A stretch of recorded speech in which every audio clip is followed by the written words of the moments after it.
Fade D'Souza వాళ్ళది ఆ 5-6 reasons వాళ్ళు సమ్మరైజ్ చేసి చెప్తుంటే, airport fell due to heavy rains.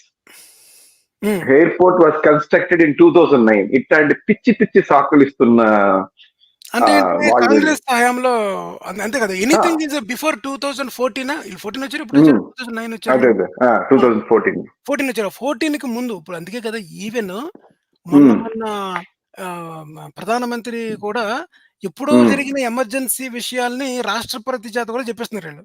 చూసారా? అది ఫిల్మ్ ప్రమోషన్ అండి. కంగనా రనౌత్ సినిమా చేసింది. ఆ ప్రమోషన్ అది. ప్రమోషన్ కానీ ఎమర్జెన్సీ కోసం అని కాదు కదా. అదే ఎమర్జెన్సీ. ఇప్పుడు ఈవెన్ మీరు చూసుకుంటే ఎమర్జెన్సీ సిచ్యుయేషన్ లోని జరిగింది ఏంటంటే, ఆమెను ఎందుకు డిస్క్వాలిఫై చేశారు ఇందిరాగాంధీ గారిని? ప్రభుత్వానికి సంబంధించిన రిసోర్సెస్ ఎలక్షన్ కి వాడుకోవడం అంటే అంతే, అదొకటే కదా కారణం. అంతే. ఇప్పుడు మీరు చూసుకోండి, జగన్ ప్రభుత్వ ఖజానాలో ఉన్న డబ్బుని, ప్రజల సొమ్ముని ఎలక్షన్ కోసం ఎంత వాడుకున్నాడు? చాలా వాడుకున్నాడు కదా. వాళ్ళకి 175 వచ్చిన జగన్ ని అప్పుడు ఎమర్జెన్సీలో ఇచ్చిన అదే మరి. ఆ తీర్పులు ఇచ్చే జడ్జెస్ వేరు. ఇప్పుడు రాహుల్ గాంధీ వీళ్ళందరికీ లాస్ట్ నేమ్ ఇది ఎందుకు ఉంటది అని ప్రశ్నించినందుకు 2 సంవత్సరాలు శిక్ష వేశారు. 2 సంవత్సరాల శిక్షణ కరెక్ట్ గా మనకి టెక్నికల్ గా మ్యాచ్ అయింది కనుక డిబార్ చేసేసి ఇంటికి పంపించారు.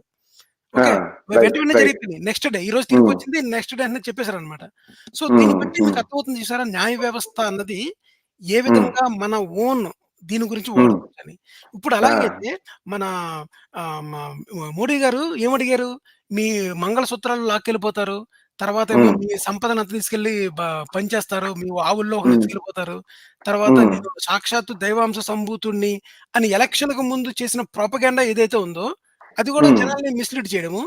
Plus at the same time ఒక ఏంటి దాన్ని ఏమంటారు, ఎలక్ట్రల్ బాండ్స్ మొత్తం అంతా వాళ్ళ దగ్గర పెట్టుకొని మిగతా వాళ్ళు ఎలక్షన్ ఫండ్స్ అన్నిటిని బ్యాన్ చేయడం ద్వారా వాళ్ళని నిర్వీర్యం బ్యాటిల్ ఫీల్డ్ లోకి ఎంటర్ అయ్యారు. అది నిజంగా ఫెయిర్ గేమా కదా? It's not fair game. Correct.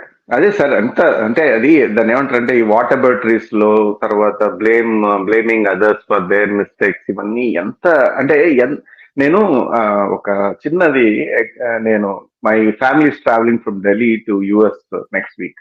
Okay, Delhi నుంచి నాకు ఆ వార్త విన్నప్పటి నుంచి అదే టైంలో మన వాళ్ళు ఉండుంటే అక్కడ సిచ్యువేషన్ ఏంటది, ఏమైంటుంది?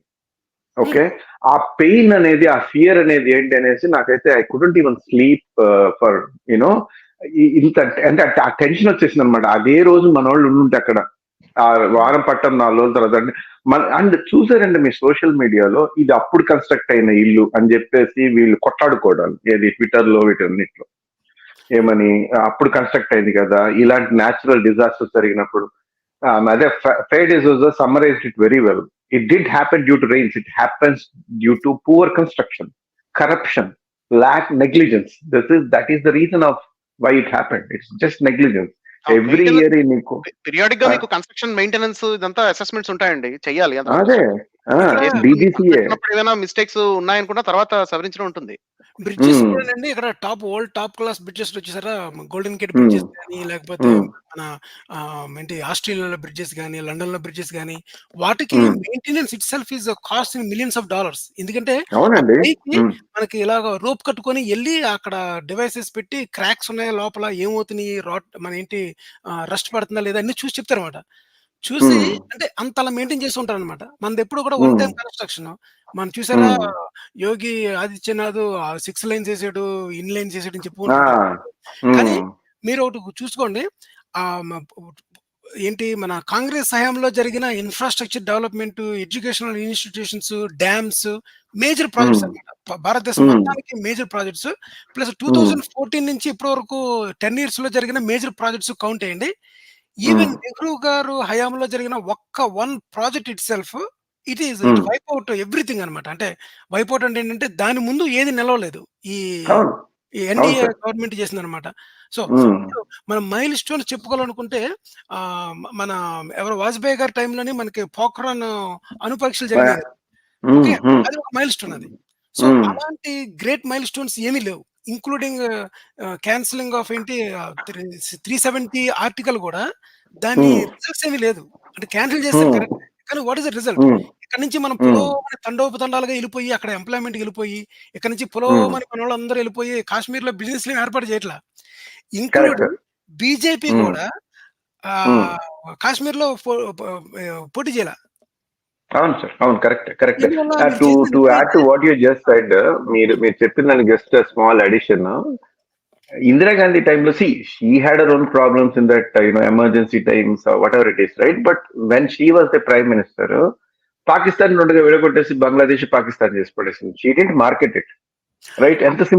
అది ఎంత పెద్ద major break, right? You are not breaking people, you just broke the country to 2 pieces.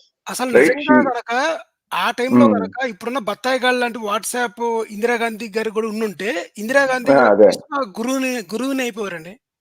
అంతే అంతే. ఇప్పుడు వీళ్ళు చెప్తున్నారు కదా, చిటికేస్తే ఉక్రెయిన్ రష్యా వార్ ని మా మోడీ ఆపేస్తారని చెప్తున్నారు కదా.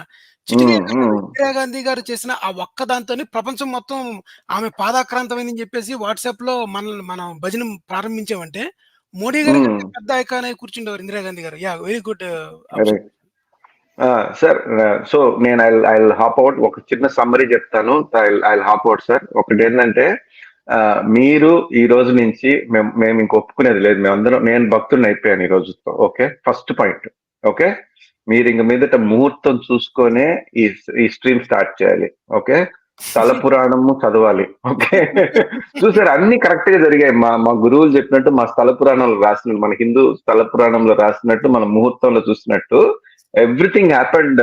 చూడండి, ఎన్ని ట్రైన్స్ యాక్సిడెంట్స్ జరుగుతున్నాయి, వాన్లు వస్తే ఎయిర్పోర్ట్లు పడిపోతున్నాయి, నీట్ పేపర్ లీక్ అవుతా ఉంది. ఓకే, పేపర్లన్నీ లీక్ అవుతుంది. సో దట్ ఎంప్లాయ్మెంట్ లేదంటే లక్ష్మీదేవి రాదు.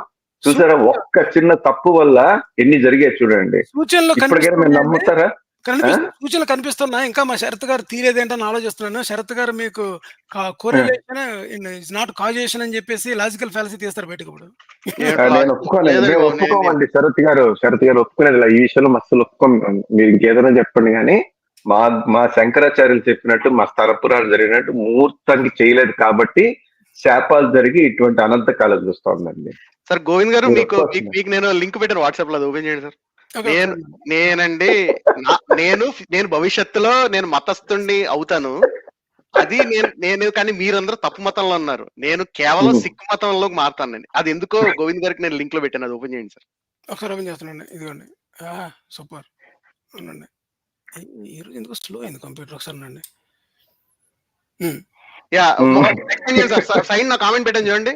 నేనండి కేవలం సిక్కు మతానికి మాత్రం మారుతాను. ఎందుకంటే బట్టతల్లో ఉన్న మగవాళ్ళ మనోభావాల్ని గౌరవించేది కేవలం సిక్కు మతం మాత్రమే. చూడండి ఎంత అందంగా ఉన్నాడో ఈయన.